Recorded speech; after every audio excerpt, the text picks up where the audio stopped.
Hey, Hello. how's it going? Good. How are you? Good. Let me get my audio set up here just a moment. Cool. Okay. I think you're in my headphones now.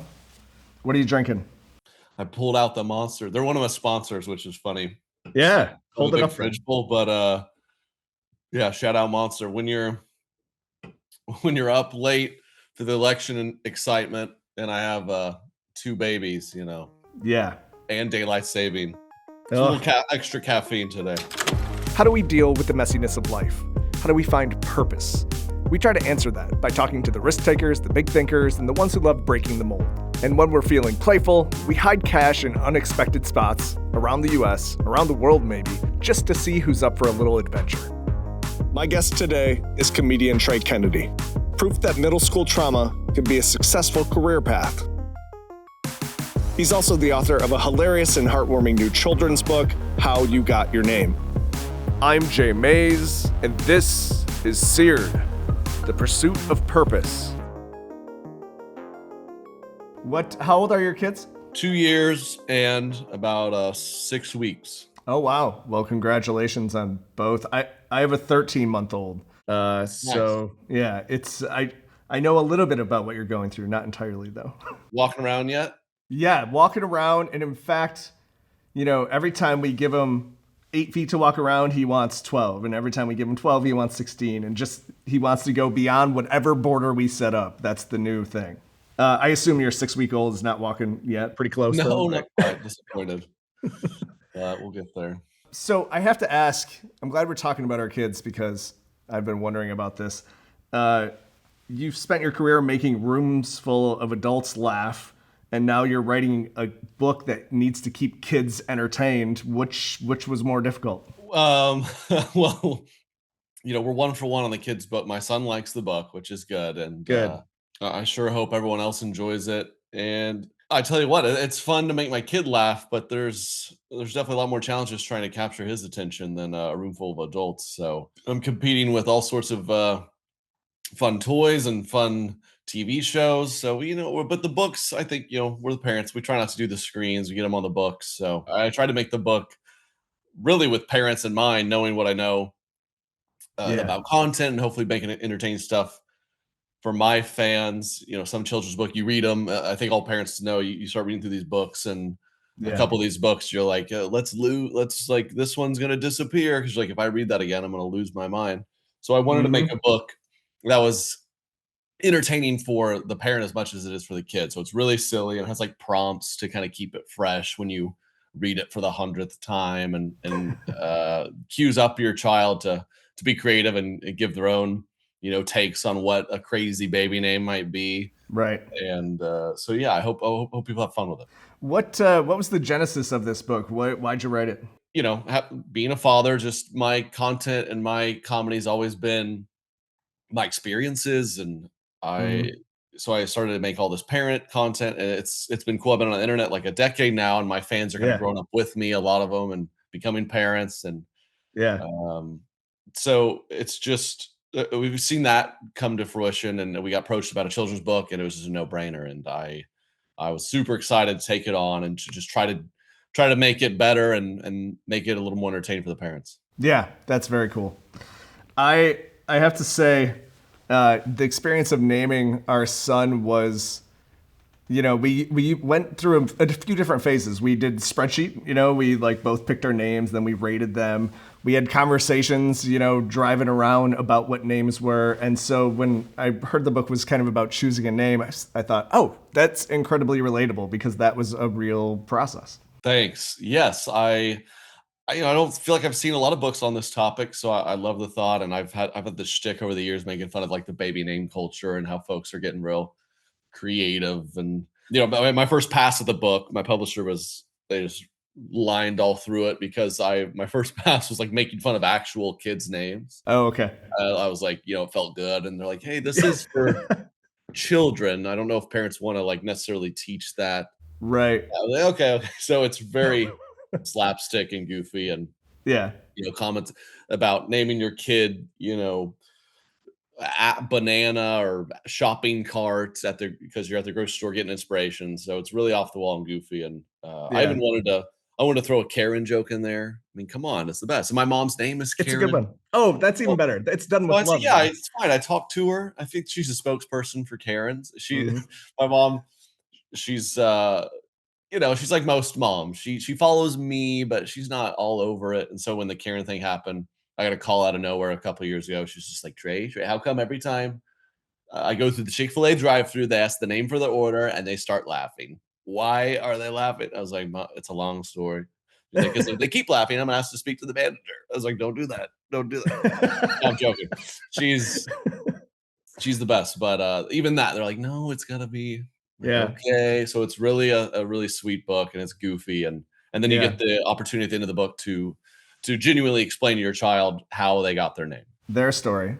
Yeah, I like that you left some space for the parent to be creative in their own way. Whatever their relationship with their child is, they can add that to the book every single time they read it, and maybe even change it up a little bit. Yes, I can't wait. My son's almost getting old enough where he can start to interact and get creative with these prompts where it's like, well, Yeah.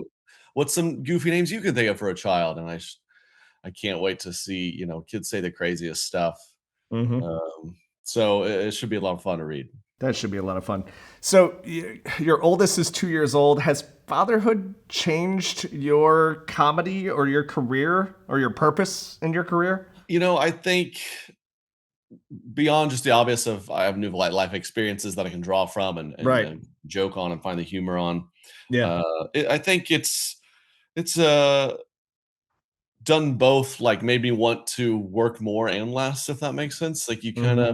you're like, "All right, what do I've been kinda working and trying to build this career before being a dad just Yep. because I'm ambitious. I wanna try to see how far I can take this thing." You have a child and you say, "What do I want him to grow up Right. witnessing me do?" And Right. the balance of how much am I working? How much am I saying no to things. And Right. I have a great wife, Katie. We've been married over 4 years, and she's super supportive, and she loves it. So we have high hopes of taking the whole family on the road and testing Hmm. that out, and hopefully bringing him along with what I'm doing. But Yeah. yeah, it makes you think twice too about all this stuff, the crazy takes. I mean, I'm a Yeah. clean comedian. I'm not saying anything For too sure. crazy, but you Yeah. start to think, it's like, well, you make this joke, and my son will hear it one day, and Right. I plan to teach my children how to take a joke and to be in that kind of atmosphere. So hopefully, Yeah. I had a joke in my recent hour where I said, hey, I had no idea the newborn life, how hard it is, Hmm. and I grew up as a Christian, go to church every Sunday, and that we love this phrase like. We hate the sinner, not the sin. That's the only way I can describe my experience with a newborn. I told my wife, Right. I was like, "Hey, I love my son, but I hate this baby." And, Katie Katie didn't think it was funny, but, Not everybody all my laughed. the crowds do, so I kept saying Yeah. it. And, Yeah. yeah, I hope he never takes offense to that joke, and I think that's why I love joking around. I come from a joking family, and we all Yeah. know we love each other. I think in your special you talk about love languages too, right? Speaking of that. Yeah, the first special, yeah, touched on Yeah. the 5 love languages. That was big a few years ago. Man, Yeah. people loved that. You mentioned ambition, and I want to key off that point. D- you started in music, or you at least went down the music path for a little while. Is that correct? Yeah, I kind of got into all of this through music and Mm. specifically singing. I went to college and met some buddies who were yeah, I grew up playing sports and stuff. I never had any goals or dreams of being an entertainer, comedian, or anything. And I Hmm. got into college, met some buddies who were musically talented. They kind of encouraged me to start singing. So Mm. then for a few years there, I thought I started getting, I got a few viral videos on Vine of me singing, and I'm Yeah. thinking I'm the next Justin Timberlake or something. Yeah. That did not work out, but I pursued that as well as made comedy content, Yeah. and the comedy just kept working better and better, and the other one didn't, and it ultimately worked out. I feel like it's a better fit for me, but it's funny to look back and think where I thought I was headed. The next American Idol or something. Your career's been through different iterations of social media then, if you're talking Vine, right? And then, Insta, Facebook, TikTok now. What's it been like to follow kind of all those trends? Is this like a right place, right time thing? Yeah, I was in college, like right when Vine came out, and it's just still so early on the internet and social media. It reminds Yeah. me of, I think a lot of kids can relate. We would make videos on our little flip phones in middle school, like trying to be Mhm. creative and fun. And so Vine Mhm. came out, and I was like 18, 19, and I thought this is the coolest thing I've ever seen. And we just were making goofy videos in my Mm. fraternity with my buddies. And Mhm. I got pretty hooked on it, was able to get some viral videos, some followers. Nice. It was right place, right time for sure. And then it just kept going. Instagram, Facebook, everything. I was Yeah. early on TikTok, which really helped, and that was a learning lesson from how Vine was just deleted out one day. And Right, right. so I've been definitely very fortunate and had the right place, right time many times. But also just something weird in me where I just wanted to keep Yeah. making videos, because when I was making them back then, it was not cool. You know, Yeah. in college, I had 2 million followers on Vine, which if Whoa. you have 2 million followers in college right now, you're Yeah. the coolest guy on the planet. I was just bullied relentless. People were like, why is he spending all this time making these No videos? kidding. Yeah. and and you know, I had moments where I was like, oh man, is this stupid? But I just kept going, Hmm. and felt like, you know, I feel like I'm gonna regret if I don't try to keep going. And you start seeing a little money come in and monetization opportunities. I thought Yeah. maybe there's gonna be something here. And now of course we know where it's at today, and there's a bunch of kids making a living on social media. Yeah. Oh man, influencer culture, right? What is it about you that keeps you pushing in these arenas? I mean, because it takes constant creativity, but you seem to have a natural aptitude for it, right? Definitely. I feel lucky because I got a finance degree, and I was constantly just like, how in the world am I supposed to know what I'm gonna do? I'm Yeah. 18, I have no idea. And I was kind of like, I was a good Right. student, like, because my parents made sure I was, but I had no interest. I did Yeah. the bare minimum my parents made me do. I didn't Yep. care. I just wanted to goof off, have fun. I think too, you grow up, especially back then, especially where I'm from, Oklahoma, Hmm. there's like it was me and my sister, and there's kind of some expectations put on you of, Sure. um, I was good at math early on, so, like, we got this engineer guy here, and my Yep. sister was maybe more into the arts. But, Got it. when I look back, it's like I was a very creative boy, and Mm. kind of that old little bit old school stuff of, in high school, I really found myself enjoying writing a bit. But Okay. that's like, what Yeah. cool dude wants to write? Like, that's, still there and was more 10 years ago. Right. But I realized, I could do this form of creativity that just comes out of me constantly, and I always want to think outside the box, and that Yeah. definitely is my passion. And thank God for Vine, and thank God for the place I was at and the people I met who encouraged me. And because finance, I couldn't tell you a thing about finance. I got a degree. I just got the degree, man. I was like, by the time I was it was too late senior year. I was like, there's no way I'm doing this. Who you mentioned the people who kept you going and the people who supported you. Who was that in college? Like who really gave you a push? I most all of my close friends are college buddies. I have a few hometown friend, one lifelong friend. And Hmm.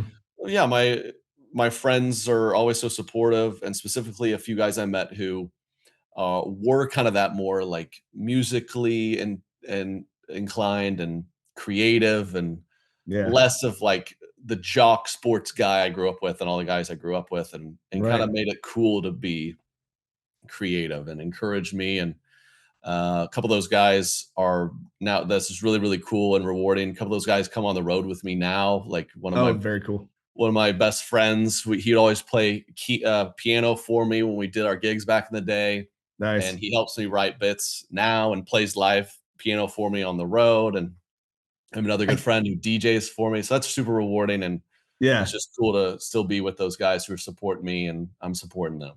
Yeah, that is very cool. In your special, the guy who walks out on stage and plays the piano, is that the buddy you're talking about? Yeah, shout out Alan. He's funny because he doesn't even have social media. He couldn't care less about anyone knowing his name, but he loves performing and music, and Yeah.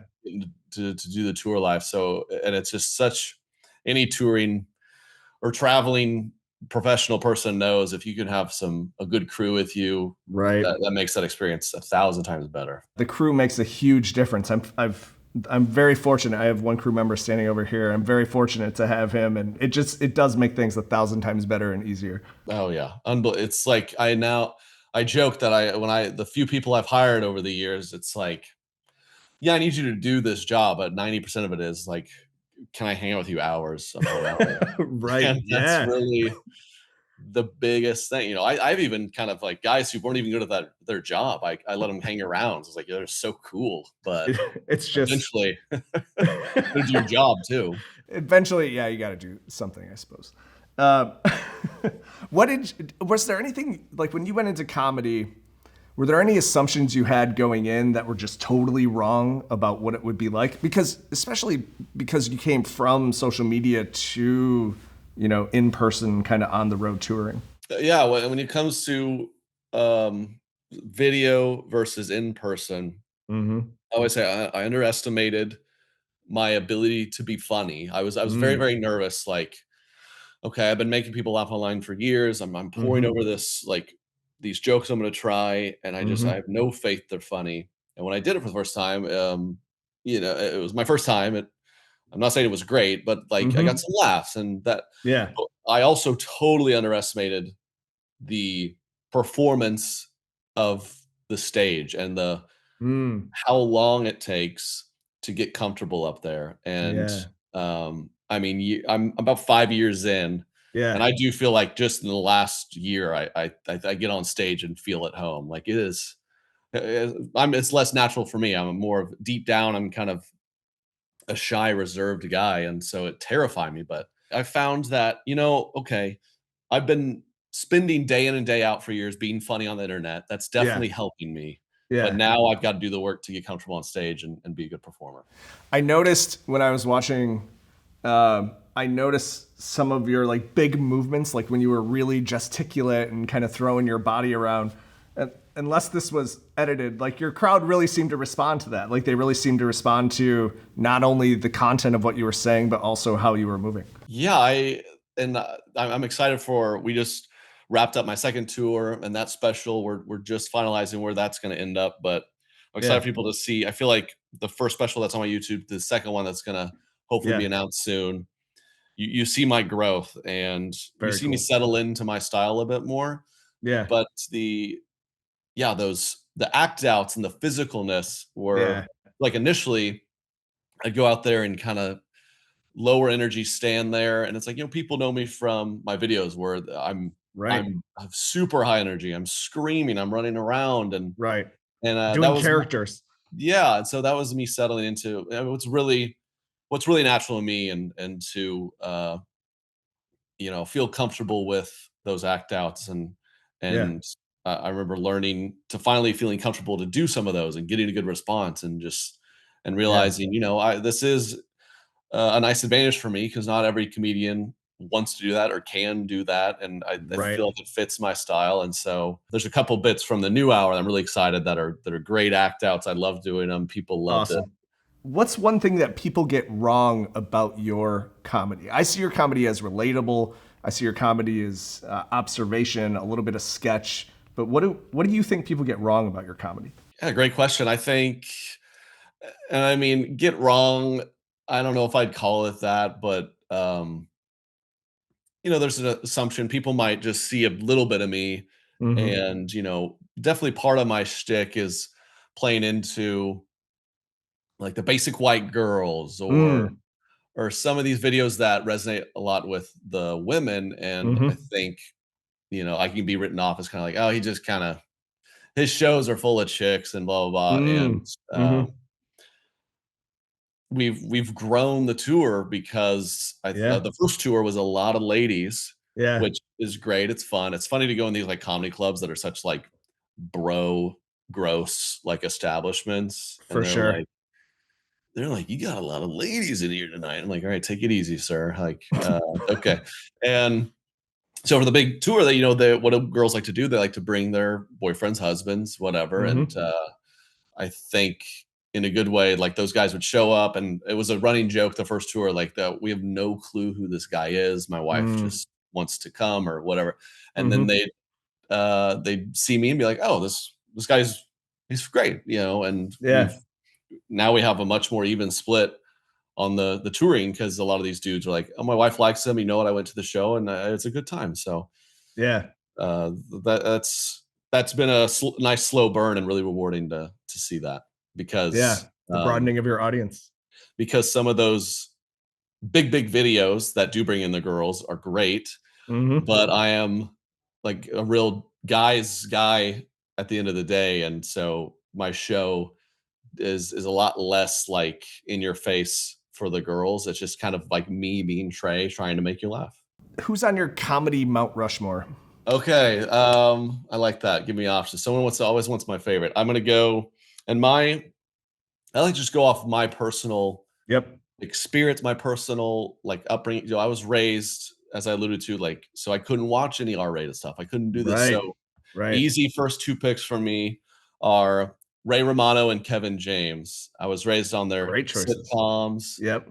I still follow. They're still putting out some stand-up stuff. I just love them. I think they're Yeah. great. I put those two on there easily. I would go my next, and then I think you probably easily round it out with Maniscalco and Bergezzi, who are like the modern Mm. day big guys, and Mhm. they're clean, pretty clean, and Yep. I like a bunch of other comics who aren't clean, but just in terms of guys who I'm looking up to and really Yeah. appreciating what they're doing, I'm gonna go with those four. That's a great four. Do you think you'll ever be as gesticulate as Maniscalco? I know, of course, you do act outs like that. People go, Yeah. oh, it reminds me of Maniscalco. And as he gets older, he's toned it down, but yeah, he has had some bits where he's doing a full blown workout routine up there. You got to respect Mhm. it. Yeah. I have not, and I don't foresee myself getting that over the top with my act outs, but we'll see if a bit requires it. But See where it that's what I goes. appreciate about him a lot, is that a lot of purists say stand up should be you and a mic, Mm. but he's kind of made act outs mainstream a little bit and made them cool. Yeah. That hey, that's just your movements and your body can be just as funny as a punchline. For sure. I mean, even go back to Dick Van Dyke, right? If you want to see a great example of that. Let's go back to your book. When does your book come out? It comes out December 3rd. Got it. Yeah, it was delayed a couple weeks because crazy how the stuff works. I think a hurricane blocked a Mm. port and my books were on it or something. So Oh, wow. I don't know. December 3rd, you can pre-order it. All the info's on.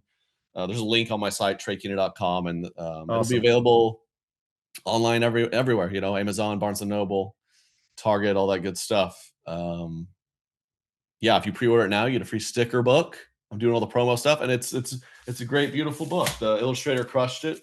Shout out Jesus Lopez. And I even made sure I kind of look like the guy. That's how vain I am. I was like, makeup. So it kind of looks like me and my wife, which is really fun. And That is fun. and there's some little Easter eggs in there for the big fans. But like I got Nevea on here, which is a bit I did in that first special. I love it, man. People are excited. We already got some people supporting. So yeah, December 3rd. That's very cool. You said you got married in 20? Yes, 2020.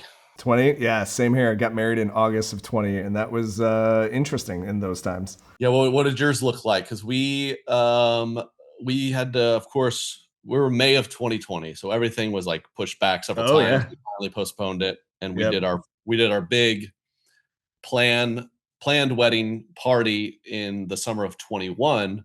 But we went ahead and got married in 2020 with like the sad, no more than 15 people in a room, and we're like all spaced out in a church, and it was great. It's special, but wild year to get married. Wild year. We did tent outdoors next to a vineyard, and just, all the tables were like 30, I don't know, it felt like 50 feet apart, but yeah, that was it. That's what we did, man. You talk about feeling far apart. I did a few gigs where it'd be like this 2,000 seat theater. We're gonna make sure everyone's 6 feet apart. So there's like 150 people. Oh man. In a room that holds thousands, and they're in masks, and you're like, we're forced at this. I don't think anyone's having a good time. I can't imagine. It'd be like I'm telling a joke to this person, and then I'm telling a joke to that person. Like you're not even talking to the room at that point. Yeah, you're just relying on you really can't hear anyone. You're just hoping to catch like a shoulder shrug that they're chuckling. You're like, all right, because you can't even see their face, A anything. head You're thrown back. thinking it's Yeah. a laugh. Yeah. Well, hey, I really appreciate you taking the time to do this, joining us on SEARED. It's been fun to talk to you. I love your special. I love how relatable your comedy is. You're one of my favorites. So thanks for doing this, Trey. Thank you so much. It was a great interview. Thanks for having me. Look forward to seeing it out. Really appreciate it. Take care. See you, man. Talk soon.